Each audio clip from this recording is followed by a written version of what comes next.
শেষমেশ পুনরায় ময়নাতদন্তের নির্দেশ দিল হাইকোর্ট। আগামীকাল বৃহস্পতিবার কল্যাণী এএমসে মানিকচকে রহস্যজনকভাবে মৃত নাবালক ছাত্রের মৃতদেহ পুনরায় ময়নাতদন্তের নির্দেশ দিল হাইকোর্ট।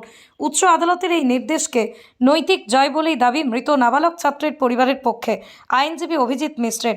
হাইকোর্টের রায়ে খুশি মৃত ছাত্রের পরিবার ও গ্রামবাসী। পুনরায় ময়নাতদন্তের মাধ্যমে মৃত ছাত্র শ্রীকান্ত সঠিক বিচার পাবে বলে আশা তাদের। গত 2 তারিখ জুলাই মানিকচকের একটি বেসরকারি আবাসিক স্কুলের হস্টেলে রহস্যজনকভাবে মৃত্যু হয় 14 বছরের অষ্টম শ্রেণীর ছাত্র শ্রীকান্ত মণ্ডলের। হস্টেলের রুমে গলায় ফাঁস দিয়ে তার ঝুলন্ত দেহ উদ্ধার হয় বলেই দাবি স্কুল কর্তৃপক্ষের দাবি আত্মহত্যা করেছে ছাত্রটি। তবে একেবারে প্রথম থেকেই স্কুল কর্তৃপক্ষের আত্মহত্যার যুক্তি মানতে নারাজ মৃত ছাত্রের পরিবার। তাদের দাবি স্কুলের শিক্ষক সাজির হোসেনের নির্মম মারধরে মৃত্যু হয়েছে ছাত্রের। পরে আত্মহত্যা প্রমাণের জন্য মৃতদেহ টাঙিয়ে দেওয়া হয়েছে।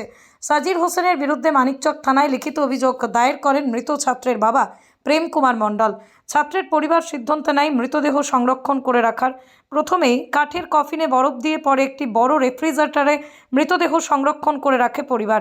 ময়নাতদন্তের রিপোর্টের দিকে তাকিয়ে থাকে মৃত ছাত্রের পরিবার সহ গ্রামবাসীরা। গত 7 তারিখ সোমবার সন্ধ্যায় ময়নাতদন্তের রিপোর্ট হাতে পায় নাবালক ছাত্রের পরিবার। রিপোর্ট পেয়ে তাতে সন্দেহ আরও জোরদার হয়।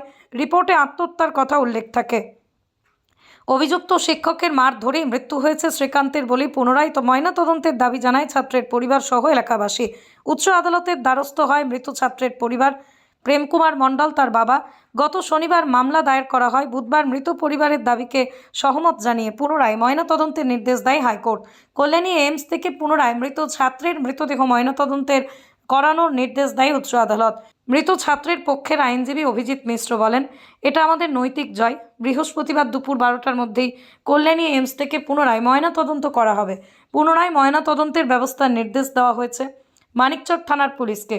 হাইকোর্টের রায়ে আমরা খুশি। পুনরায় ময়নাতদন্ত হলে সমস্ত বিষয় পরিষ্কার হবে। এই বিষয়ে মৃত ছাত্রের গ্রামের বাসিন্দা বলেন, হাইকোর্টের রায় পেয়ে আমরা খুবই খুশি। আমরা প্রথম থেকেই সূক্ষ্ম স্বচ্ছ তদন্ত চেয়েছিলাম। আত্মহত্যা করেনি, শিক্ষকের নির্মম মারধরেই মৃত্যু হয়েছে, তা পুনরায় ময়নাতদন্ত হলেই প্রমাণিত হবে। আমাদের আশা আমার ছেলে সঠিক বিচার পাবে। আরও আপডেট থাকতে আমাদের ভিডিও শেয়ার ও ফেসবুক পেজটিকে লাইক করে ফলো করে দিন। তারিখে মরেছে, আজকে বোধহয় 15 দিন 13 দিন হয়ে গেল। তো কলকাতা থেকে আমাদের রায় এসছে যে পোস্টমর্টম করার জন্য কল্যাণীতে এসছে। আমরা রাত্রে বোধহয় এখন মানিকচক থেকে আইসি আসবে, আইসির সঙ্গে আমরা বডিটা নিয়ে যাবো। হ্যাঁ, কি মনে করছেন এবার সত্যি কি সামনে আসবে? যে হাইকোর্ট যে করে, হাইকোর্টে যেটা আসবে ওটাই আমাদের মান্যতা দিতে হবে। নাও উঠতে পারে, ওটা কি আশা করছেন? হতে পারে। কি আশা করছেন? আমরা আশা করছি যে মেরে ফেলা হয়েছে, এটা আশা করছি। সেই রিপোর্টটা আসবে এবার? হ্যাঁ, আশা করছি ওটা। আচ্ছা, কি বলতে পারবো না এখন কেমন করে নিয়ে যাবো। আমরা এখন গাড়ির খোঁজে পাঠিয়েছি, মানে আলোচনা সহ নিয়ে যাবো। আচ্ছা, প্লাস নিয়ে যাবো, গাড়িতে বুঝে নিয়ে যাবো।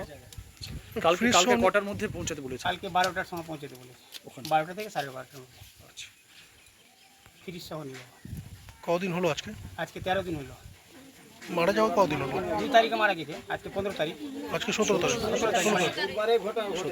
15 দিন 15 দিন হলো। হ্যাঁ, কি মনে করছেন যে এবার কি সাময়িকভাবে একটা জয় হলো আপনাদের? হ্যাঁ, এখন তো আমাদের বর্তমানে জয় হলো। আরও তো আপনারা দুটো দাবি রেখেছেন, সিবিআই তদন্ত হ্যাঁ, এবং সিবিআই তদন্ত প্লাস মাস্টারের অ্যারেস্ট আর স্কুলে সিল মারা। এটা দাবি আসা। হ্যাঁ, আর ভালো করে বিচার হওয়া। আর আমাদের কিছু না, এইটাই আমাদের। সব গ্রামবাসী একত্রিত হয়ে সবাই একত্র আছে, পুরো ভূত নিয়ে একত্র আছে। 10 দিন ধরে আমরা অরুণ কুমার মণ্ডল, গ্রাম কেদারটোলা। এটা আমাদের নৈতিক জয়। আজকে একটা হাইকোর্টের আমাদের অর্ডার বেরিয়েছে, তাতে বলা হয়েছে যে কালকে 12টার মধ্যে এমসে বডিটাকে নিয়ে গিয়ে পুনরায় যাতে তদন্ত করা, পোস্টমর্টম হবে। এটা আমাদের কাছে নৈতিক জয়। আমি সারা এই বিষয়ে আমি তাদের বাড়ির কাছে ছিলাম, তার পরিবারের পাশেও ছিলাম। রাজ্য সরকার যে বডিটাকে নিয়ে কিভাবে তাদের পোস্টমর্টম হয়েছিল, পোস্টমর্টমটা ঠিক হয়েছিল কি হয়নি, সেটা এইমস সেটা করবে, অর্ডার করবে। এইমসে সেটা পোস্টমর্টমটা হবে। এবং সবথেকে ভালো লাগছে যেটা, যে সেটাতে বলা হয়েছে যে মানিকচক থানার আইসিকে সেই বডিকে পৌঁছে দিতে হবে এবং পোস্টমর্টম করাতে হবে। এটা আমাদের পরিবারের জন্য একটা জয় আমাদের কাছে। আমি সেই পরিবারের একজন আইনজীবী ছিলাম। নমস্কার।